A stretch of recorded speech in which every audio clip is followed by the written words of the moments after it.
Welcome back to the news at 10. Let's cross over to Abuja now. Here's Markwe Ogun Yusuf. Markwe? Hello, Ijoma. It's definitely good to see you. And you as well. Well, we're starting here with INEC, the post-2019 general elections review by the Independent National Electoral Commission, INEC, has now moved from state level to the INEC headquarters. The chairman of the commission, Professor Mahmoud Yakubu, has met with 387 electoral officers in Abuja to get first-hand information on the experience during the polls. A part of the meeting's objective is to gather reliable information that will enable the electoral body drive the conversation for electoral reforms. And in partisan politics, some aggrieved members of the ruling All Progressives Congress are asking President Muhammadu Buhari to ensure he appoints those who worked for him in various capacities during the 2019 general elections as he forms his cabinet. The APC members who defied the reins to stage a protest at the Defense House in Abuja also displayed placards asking the president not to appoint people who have been in government for over 40 years. According to them, the nation is in dire need of fresh ideas. The group also decried the delay in the president's appointment of his new cabinet, alleging that it could give some political influencers time to handpick their own allies. And it appears all is set now for the rollout of the new Nigerian passport in Lagos. According to the Nigerian Immigration Service, the new document, with its special features and categories, will be issued to qualified Nigerians across the country. The Controller General of Immigration, Mohammed Babandede, while giving details about the passport in Lagos, asked officials to shun all forms of corruption.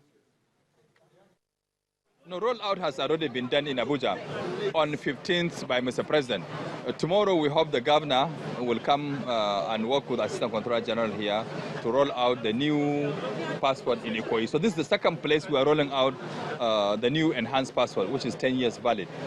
We call on Nigerians to be very, very conscious of their identity. You cannot get this passport unless you have a national identity number.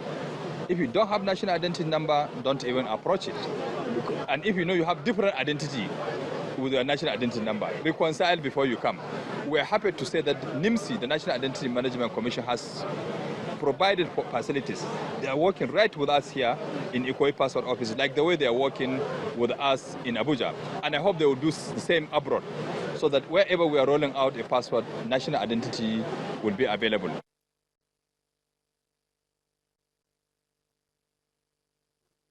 And that's all from Abuja. Is going back to Lagos now with Anne Nwawodo, who has more on the Central Bank's governor's briefing today. Over to you, Anne.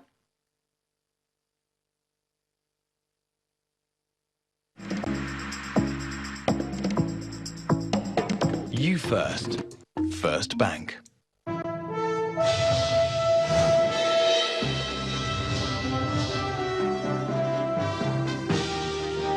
Thank you very much, Mark.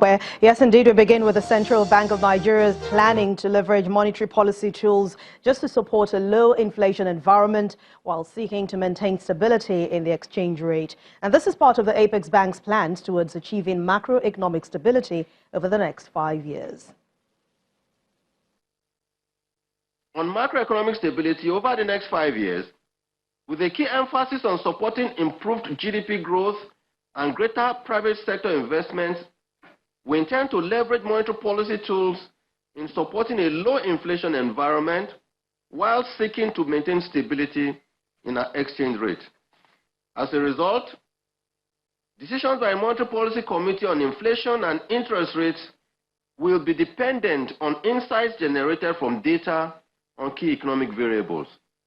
We would also strive to continue to sustain a positive interest rate regime to the delight of our important stakeholders. Monetary policy measures embarked upon by the CBN will be geared towards containing inflationary pressures and supporting improved productivity in the agri and manufacturing sectors. The Nigerian Incentive-Based Risk-Sharing System for Agricultural Lending and the Agro-Processing Productivity Enhancement and Livelihood Improvement Support have signed a Memorandum of Understanding with the World Bank for the development and financing of agribusiness projects. The fund, worth about $200 million, is to be deployed to projects in Cross River, Enugu, Kogi, Lagos, Kaduna, and Kano states, and it targets 60,000 beneficiaries and 36,000 farm household members as indirect beneficiaries. developing agribusiness and improving the livelihood of farmers.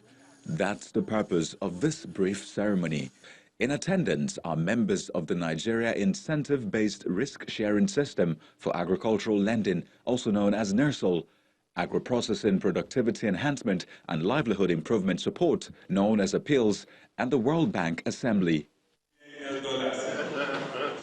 The managing director explains that NIRSAL will deploy its technologies towards the formation of agro-geo-cooperatives for selected commodity value chains through geospatial mapping.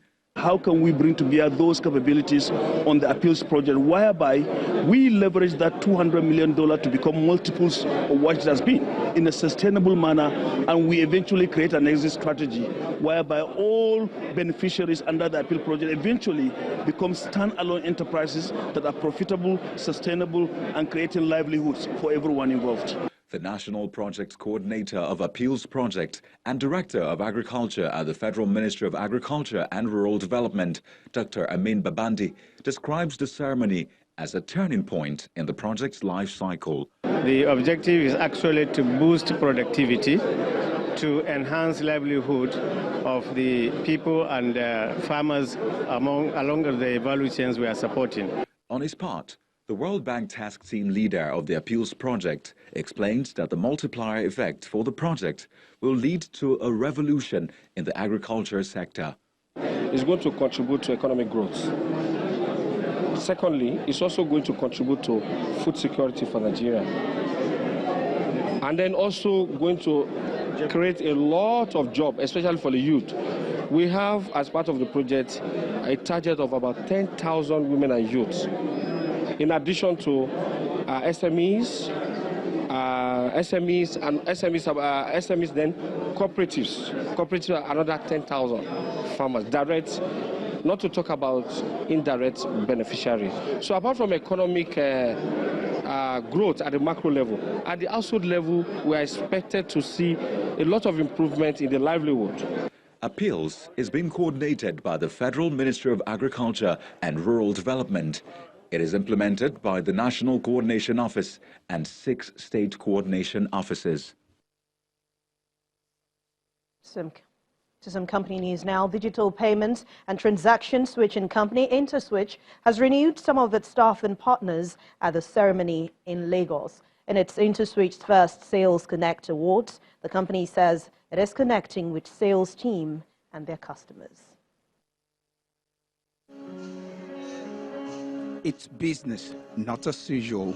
InterSwitch is rewarding its sales team and others who've made their business succeed in the past years.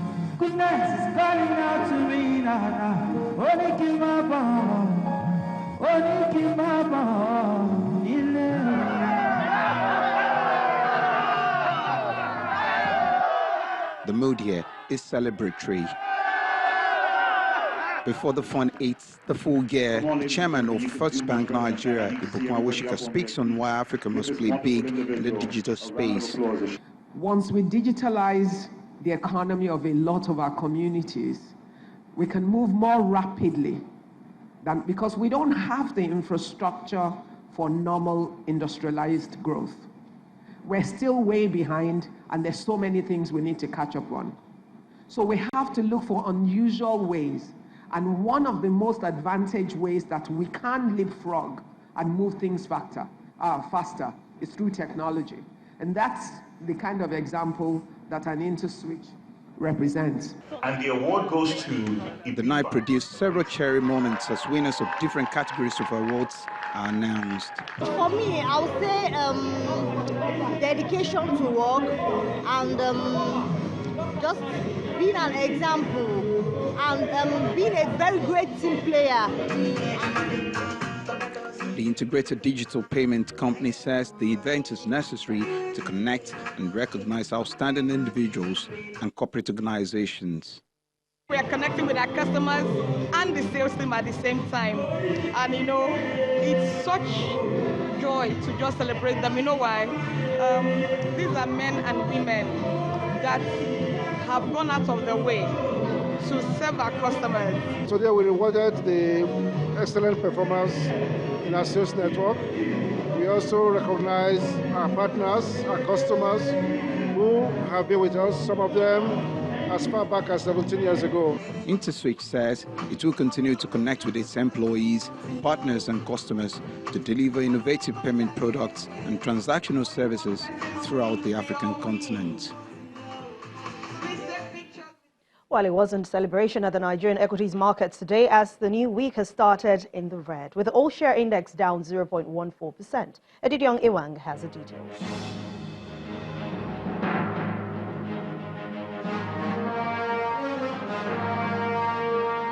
Hello and welcome to the Stock Market Report. Now, profit-taking on bellwether components spill into the last trading week in the month of June, with the all-share index down 0.14% and the equity cap at 13.136 trillion naira. Now, looking at the sectoral chart, we see banking and industrial goods down the most, shedding 1.42% and 1.24% each. Meanwhile, consumer goods gained 1.13% thanks to a 48 naira 9 kobo increase in the share price of Nestle. The banking sector's performance is reflected on the list of top trades, as shares of Zenith and Axis Bank were the most traded for the day. Now, Monday's session saw a higher turnover as 573.67 million shares worth 10.21 billion naira were traded in over 4,000 deals.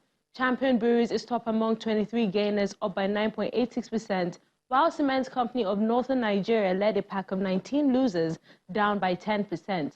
And that's the Stock Market Report. I'm Edidiong Iwang.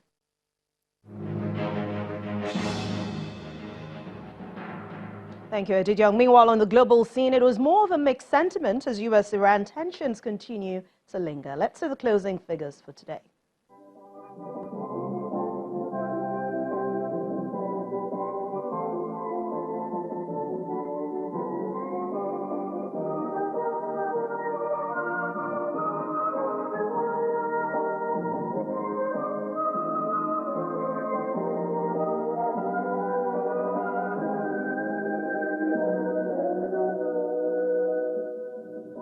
Thanks for watching Business News Tonight. I'm Anne Nwawadu. It's back to you, Joma.